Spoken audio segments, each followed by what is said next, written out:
अब मैं आपको इस बेसिस पर कुछ नई चीज बता रहा हूं। इंड AS 12 याद है आपको? बोलो हाँ याद है सर, नहीं तो नालायकों गालियां खाओगे। मार तो बोल नहीं सकता हूं क्योंकि सामने तो हो नहीं, ठीक है ना। तो इंड AS 12 डेफर्ड टैक्सेस याद आ रहा है कि नहीं? हम बात करेंगे यहां पर डेफर्ड टैक्सेस की वर्किंग।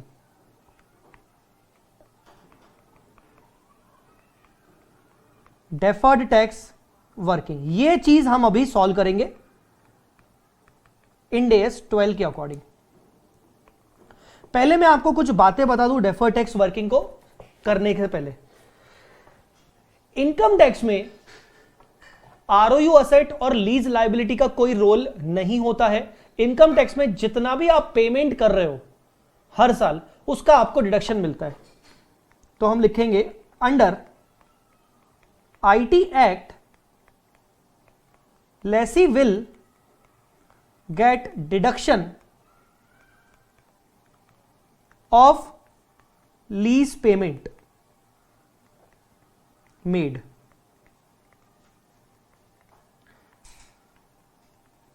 Interest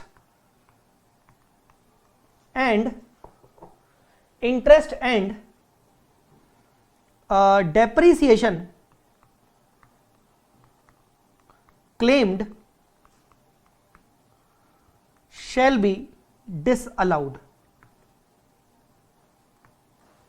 अब आप बोलोगे सर ये तो परमानेंटली डिसअलाउड हो जाएंगे। बहुत सारे बच्चों को यहां पर समझने में तकलीफ होती है, इसलिए मैं आपको पूरा करवाऊंगा, बट मैं पहले आपको पहले समझा दे रहा हूं।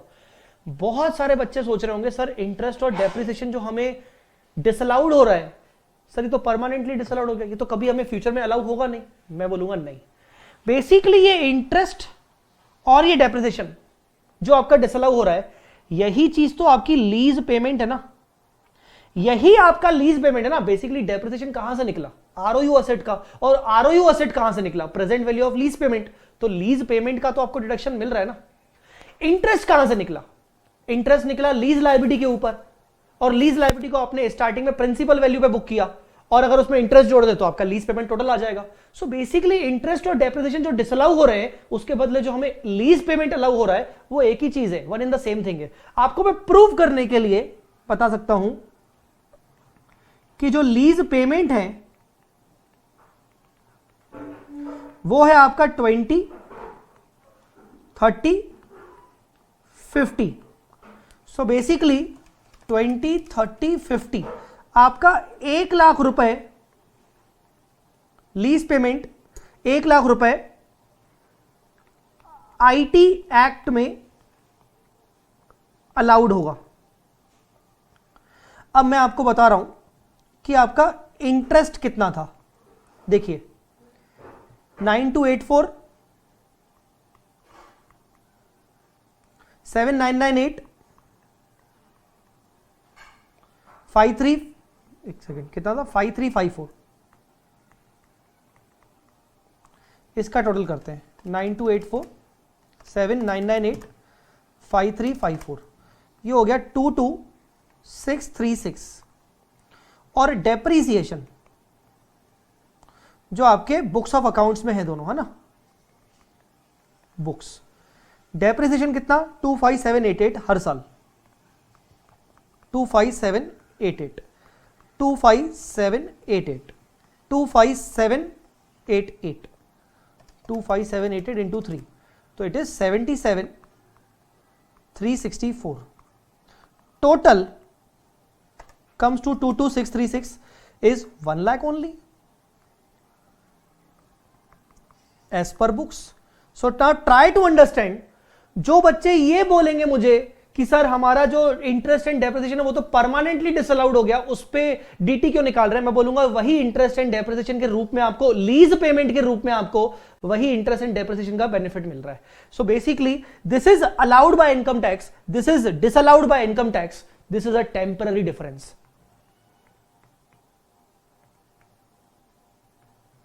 Temporary difference. Now you will question me, sir, how it is temporary? I will say कि try to understand 9284 plus 25788. In the first year, you claimed 35,072 rupees. As per the books, you claimed 3572. जबकि income tax ने तेरे को सिर्फ 20,000 का benefit दिया, तो कितना डिसअलाउड हुआ एक्स्ट्रा? कितना डिसअलाउड हुआ? -20। मतलब तेरा 15,072 डिसअलाउड हो गया। तूने क्लेम किया 35,072 का, जबकि तेरे को बेनिफिट मिला 20,000 का, तो डिसअलाउड कितना हुआ? 15,072 का। सेकेंड ईयर 799825,788, सेकेंड ईयर में तूने क्लेम किया 33,786 का, जबकि तेरे को बेनिफिट मिला सिर्फ 30,000 का। तो भाई कितना डिसअलाउड हुआ? Again it is disallowed 3786। Cumulatively how much disallowed till today? 15,072। Cumulatively 18,858 disallowed till second year. Now in the third year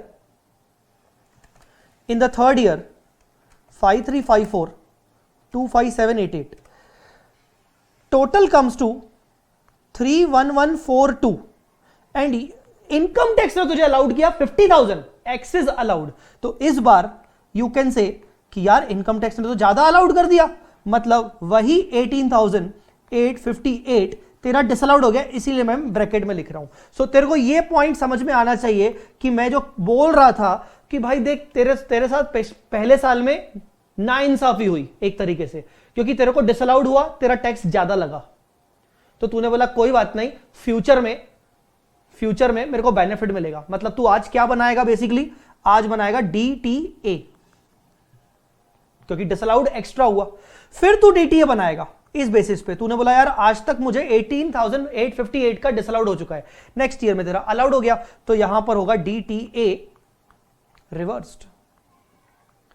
पर सर हम इंड AS 12 में ऐसे थोड़ी निकालते हैं, हम तो असेट और लायबिलिटी का कैरिंग अमाउंट देखते हैं और टैक्स बेस देखते हैं। मैंने बोला हाँ ना, पर वो करवाने से पहले मैं तेरे को लॉजिक्स तो समझा दूं ना, वो तो मैं तेरे को बता दूंगा। अगर मैं तेरे को लॉजिक्स ही नहीं बताया तो मुझे पक्की बात है तू मुझे कॉल करेगा या तू मुझे व्हाट्सएप करेगा और तू बोलेगा सर ये कैसे हुआ, सर हर साल का मुझे समझाइए फंडा।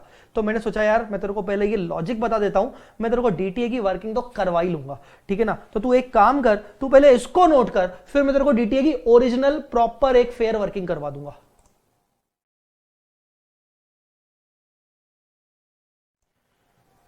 ओके तो आई होप आपको ये वर्किंग समझ में आई होगी। रियल वर्किंग क्या है DTA की? अगर आप रियल वर्किंग बोलेंगे तो मैं बोलूंगा भाई एक काम करते हैं, ईयर वाइज चलते हैं। फर्स्ट ईयर में हमारा कैरिंग अमाउंट का वर्किंग क्या है वो देख लेते हैं। अब कैरिंग अमाउंट में क्या क्या आएगा? Carrying amount of ROU asset आएगा और carrying amount of lease liability आएगा ऑब्वियसली, ठीक है ना। या ऐसा नहीं करते अपन, बेसिकली एक सेकेंड पहले मुझे बनाने दो। अपन फर्स्ट ईयर में ROU असेट का कैरिंग अमाउंट और टैक्स बेस देखते थे, और सेम लीज लाइबिलिटी का कैरिंग अमाउंट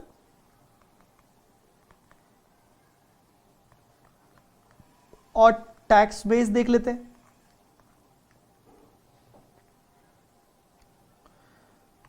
चलेगा ना? ईयर 1 हमारा ROU असेट का टैक्स बेस कैरिंग अमाउंट कितना है? तो सर हमारा फर्स्ट ईयर के एंड में है 51,576। 51,576। सर टैक्स बेस क्या होगा? निल। सर निल होगा, क्यों? क्योंकि इनकम टैक्स में काय का ROU असेट? कुछ नहीं, क्योंकि इनकम टैक्स में आपको ना असेट बनाई जाएगी ना लीज लायबिलिटी बनाई जाएगी। आई बात समझ में कि नहीं? सो बेसिकली कितने का डिफरेंस आ रहा है? 51,576 का क्या डिफरेंस आ रहा है? आपकी ROU असेट ऊपर है, मतलब असेट है, कैरिंग अमाउंट है, टैक्स बेस कुछ है ही नहीं, तो उसको भी हटाओ, असेट नीचे जाएगी, मतलब DTL, ये बेसिकली DTL बनेगा इस पे, ठीक है ना। तो मैं बोलूंगा इसको टैक्सेबल TD, टेम्पररी डिफरेंस। वैसे ही लीज लायबिलिटी का कैरिंग अमाउंट कितना है? 66,648, 66,648, जबकि टैक्स बेस 0। आरओयू असेट जब इनकम टैक्स में नहीं तो लीज लायबिलिटी भी क्यों होगी? आपको तो हर बार जो पेमेंट कर रहे हो वही माना जाएगा बेनिफिट। अगर आप इनकम टैक्स के अकॉर्डिंग लीज की अकाउंटिंग करोगे तो no ROU asset, no lease liability, whatever payment you are being made, it is entirely charge to P&L as per income tax.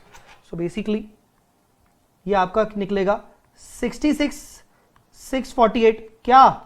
Deductible temporary difference, deductible temporary difference. अब देख तू net कर ले, 66,648 minus 51,576, तेरा net temporary difference कितना है first year में?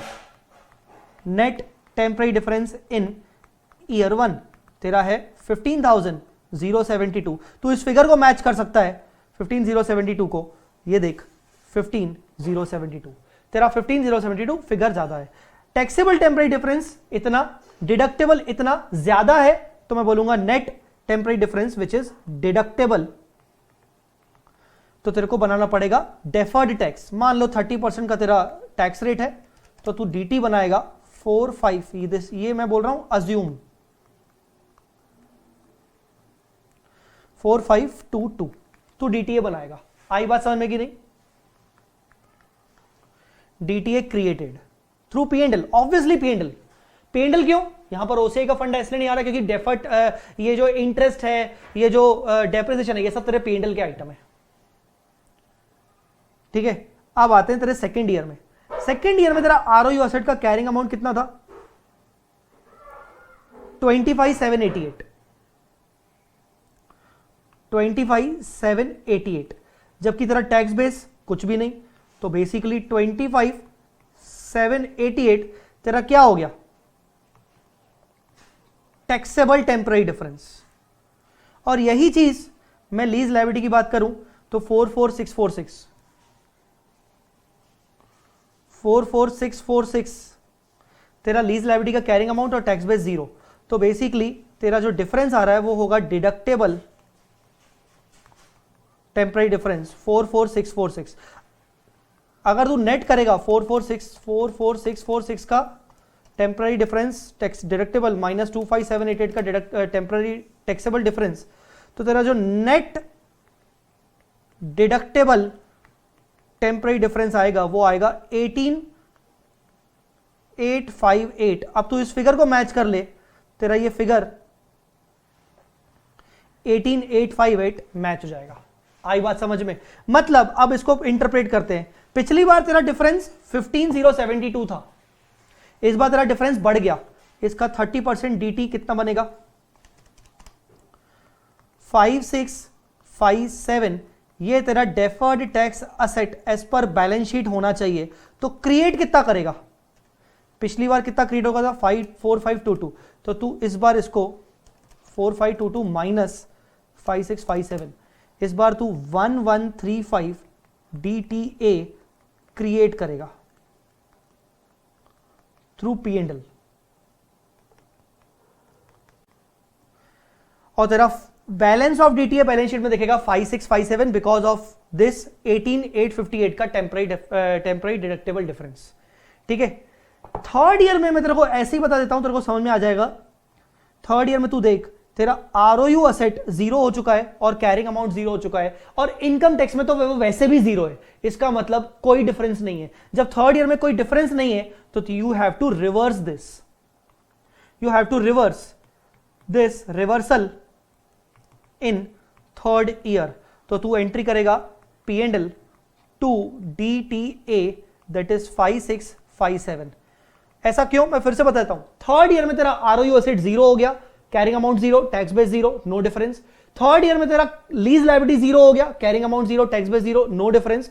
That means there is no temporary difference. तो जो डीटी दिख रहा है ऑलरेडी ओपनिंग बैलेंस, जब डिफरेंस ही नहीं है तो डीटी को क्यों दिखा रहे हैं? उसको रिवर्स करो, कर दिया रिवर्स। ऐसा रीजन, उसका रीजन लॉजिक तेरे को समझ में यहां आएगा कि फर्स्ट ईयर में मेरे को डिसएडवांटेज था,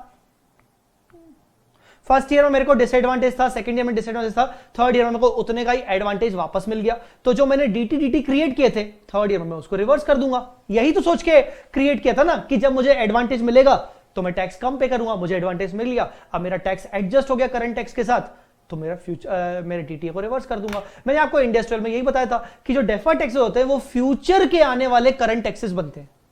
ठीक है, आई होप आपको ये पॉइंट समझ में आया होगा। वेरी लॉजिकली हमने इस डेफर्ड टैक्सेस की वर्किंग को समझने की कोशिश की है। मैं स्क्रीन को चेंज कर रहा हूं, फ्लिप कर रहा हूं, ताकि आप पहले नोट कर सके अगर नोट नहीं किया है, और फिर हम चलेंगे नेक्स्ट क्वेश्चन पे। एंड आई मस्ट से कि नेक्स्ट क्वेश्चन एक अच्छा क्वेश्चन है।